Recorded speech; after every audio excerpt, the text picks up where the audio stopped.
तो भोजपुरी इंडस्ट्री में अगर अच्छा जोड़ी देखा जाए तो भैया विजय चौहान और शिल्पी राज से कोई अच्छा जोड़ी नहीं है। लेकिन विजय चौहान का कैसे रात हो गया बिना शिल्पी राज के, और शिल्पी राज का कैसे दिन हो गया भोजपुरी इंडस्ट्री में विजय चौहान के बिना।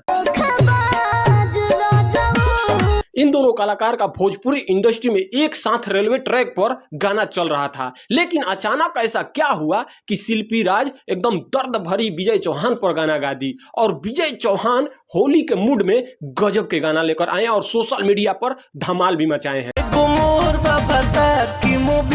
शिल्पी राज के उड़नबाज रजो भैया बहुत ही भोजपुरी इंडस्ट्री में अपना दिखा रहे जलवा। कहते हैं लोग कि भोजपुरी इंडस्ट्री के क्वीन के है तो शिल्पी राज। पीछे दिन ये पता चला था कि भोजपुरी इंडस्ट्री में विजय चौहान और शिल्पी राज एक साथ गाना गाएंगे और कभी भी भोजपुरी से अलग नहीं होंगे। लेकिन ऐसा क्या हुआ कि भाई शिल्पी राज का ये गाना आज भोजपुरी इंडस्ट्री में अलग गाना पड़ा। ये पहली बार भोजपुरी इंडस्ट्री में हुआ है कि बिना विजय चौहान शिल्पी राज के गाना गाए हैं। लेकिन शिल्पी राज अपना गाना भोजपुरी इंडस्ट्री में अकेले गाती थी, लेकिन उनका गाना जो उड़नबाज रजो गाना आया है भैया, एकदम दर्द दिख रहा है कि ये डायरेक्ट गाना एकदम विजय चौहान पर गाया गया है। विजय चौहान का मोबिल डालता गाना होली का जो गाना आया था प्रमोद प्रेमी यादव ने चुरा लिया था, लेकिन उसके बावजूद विजय चौहान का ये गाना होली से पहले ही धमाल मचा रहा है भोजपुरी इंडस्ट्री में। लेकिन शिल्पी राज भी भोजपुरी इंडस्ट्री में कम नहीं है, उनका आवाज उनकी एकदम पहचान है। क्योंकि भोजपुरी इंडस्ट्री में अगर शिल्पी राज का गाना ना हो तो भैया भोजपुरी इंडस्ट्री